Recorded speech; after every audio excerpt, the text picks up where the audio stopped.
Hey, good morning, everybody. I know what you're thinking immediately. Aislynn, we know you change your hairstyle dramatically often, but this is too much, and the beard way too over the top. Hi, everybody. It's me, Joe. Aislynn free. Aislynn actually had a girls' weekend this weekend and left me alone, Savannah, Pop's still here, to take care of a few things. But man, has so much happened here at the farm. I have a lot to tell you. Aislynn is joining us live in the comments. But let's begin with, Joe, these are your duties to make sure that every bit of planting that I have done has not gone, it's not going to get hindered or harmed while I'm gone. So I need you to go out to the greenhouse and give the little guys, you can see them here. This is where Aislynn would tell you all of the different, species of plants that she's planted. But I can't do that, and we both know that before we get started here. But like I said, Aislynn is in the comments. She can see your questions. If you have any questions, please let us know. Oh, there she is. She says good morning. Hi, Sandy. It's always good to see you. We talk about you in tomorrow's brand new dinner table talks. You're going to definitely want to tune in to see that. We talk a lot about the changes at the farm since we moved, some news we got about our old house, and we talk a little bit about the chickens. And that's probably where I'm going to head. But when I say that there's so much going on at the farm this week, that is no lie. Once I get this last batch watered, I'm going to take you outside and show you what we've been up to since the last time we talked last Sunday. And again, if Aislynn is, if you have a question for Aislynn, she is reading the comments and would love to answer it. Well, look at that. Just when we thought we were dry, the rain sucks us back in. I was talking to Pop yesterday. And by the way, of course, I've got my rain boots on for this kind of navigation. He was saying that in his estimation, more rain fell on a single day at a single event. And this was earlier this week. I want to say it was Wednesday that we got, I think, around 9 inches in 3 to 4 hours. And again, it was more than we got during Hurricane Harvey here out at the farm. But what does that do for you? What does that mean? Well, it means that a lot of the plants that are out here are now sitting in water with wet feet. Thursday, Aislynn says that rain event was Thursday, not Wednesday. So the first thing I came out to do was, or I actually had done this last weekend, and it turned out to be very fortuitous, was that I got a bunch of mulch to raise these plants up just to make this a more attractive area. But that sure did help when the rains came, because those plants were not underwater, as opposed to these over here.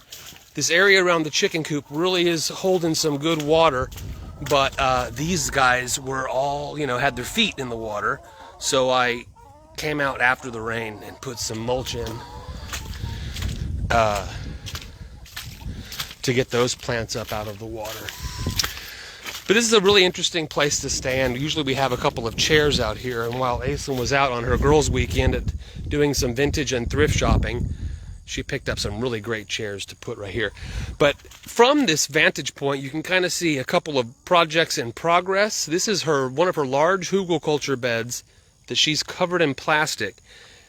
And this week, I don't know if this will be the week where she removes that plastic and begins planting this or not. You can kind of see a future project of us figuring out if we're going to, use soil or dirt or mulch to elevate this area so that it doesn't hold water like this. Again, when you move out to a new property and really begin to live it, this is the kind of events that you've got to contend with. The other thing I did, because Pop dropped a nice bunch of, he started dropping mulch over the fence for the chickens. This was before the rain, so we couldn't, after the rain, clearly we can't drive the tractor around in here. but he did drop a big pile right here just for general use. So that was helpful because I could, after the rain, come in and put in a pathway to the door. But I thought we'd talk chickens, and again, if you've got questions, just text them in the comments and we will get there. We will answer anything you've got. But, you know, while I rely on Aislynn for her expertise on growing and producing and coming up with fun and great ideas to do things with the produce, I don't know, I tend to be the one that handles the chickens. So I thought I could go into depth a little bit about our coop, the chickens, and the plans that we have for them, a little more than we normally do. Now again, this is a coop that existed in the back half of the pasture that was moved up right here next to our house so that we could have the chickens close to us. When you're building a coop, then there are a couple of things that you need, that every coop needs. Number one, I like to call it bulletproof, making sure that when it's nighttime, that the door is down and that predators can't get in. This guy's as solid as they come. The open spots for ventilation are covered in a really good, thick, galvanized field wire so that, you know, nothing can break through.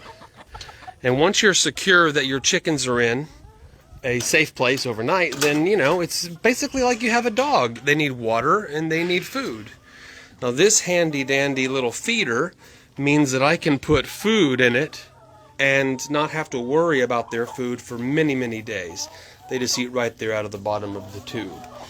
And the water, Pop just recently, this didn't get filled in before the rains, and now it's really muddy back there, but now we've got dedicated water so that the chickens, not only do the chickens have water, but we've got access to water in case we need to hose anything off or need access to a hose.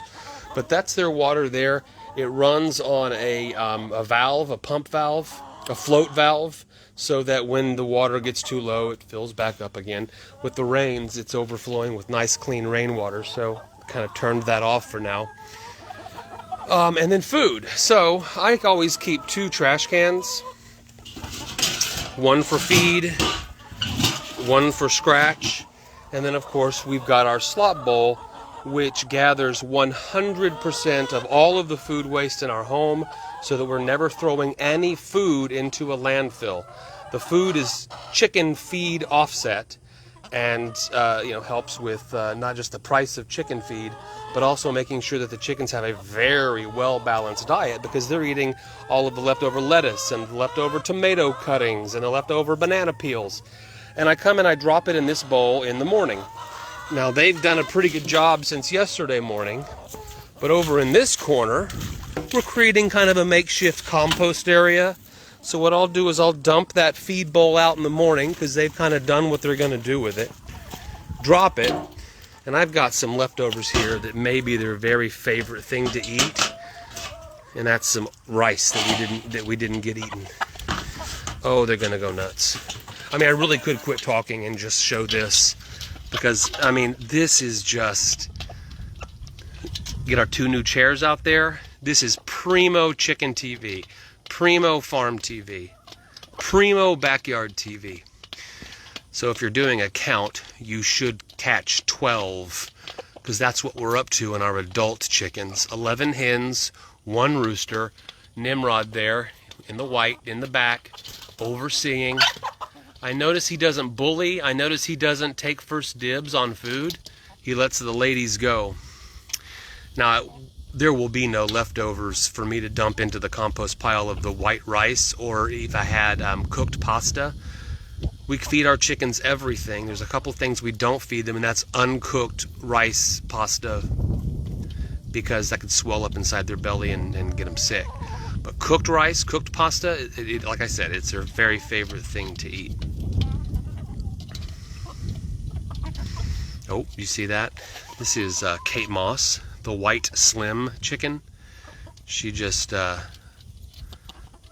told Maleficent, that's the black chicken here, where she could put it. That's my rice. when we first got the 5 new hens, as is the case when it comes to flock integration, there's fighting between the old flock and these new 5. But now, couple weeks after we've put them all together, everyone's friends. And they are establishing their pecking order, with, of course, Nimrod there at the back. I'm holding still on this shot for one reason and one reason alone, and that's to see if Nimrod attempts to mount one of the hens. That is his full-time job, and he likes to pride himself at his capabilities. So, bulletproof coop, access to food all day, access to clean water all day, and really good chicken owners are giving their chickens, not just sticking them in a coop like this and that's where they live all day long, but access out to green areas. We're really pleased with how this has all come together. We're really pleased at the fact that the run is underneath this not only shade giving, but protection from aerial predator giving mesquite tree. We believed that they'd be up in the mesquite tree more than they are, and I think that they will, especially when we unleash. So inside are 9 little baby chicks. We've had them for about a week and a half. When they get to between 5 and 6.5 weeks old, we'll be able to let them loose out here.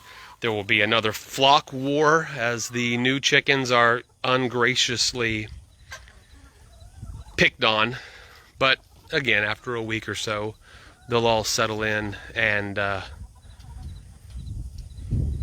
love one another. So as I said, Aislynn's gone for the weekend. She's actually on her way home now. Before she left, she got to see the condition of the muddy field. You've been gone for this many days, hon, and this is the amount of water recession that we have seen in over the course of the weekend. I think you left the day that it rained. So yeah, that's the thing. We're learning. We're learning the land. We're learning how to solve some of the problems. And again, you don't get flooding rain like this often, so this is not the world's worst problem. When this water recedes in a few more days on a sunny, nice, windy day like today, that water will be gone and we won't have to worry again until the next flooding event. But since we've moved out here, we've had 2, maybe 3 flooding events, and that's just part of the Taft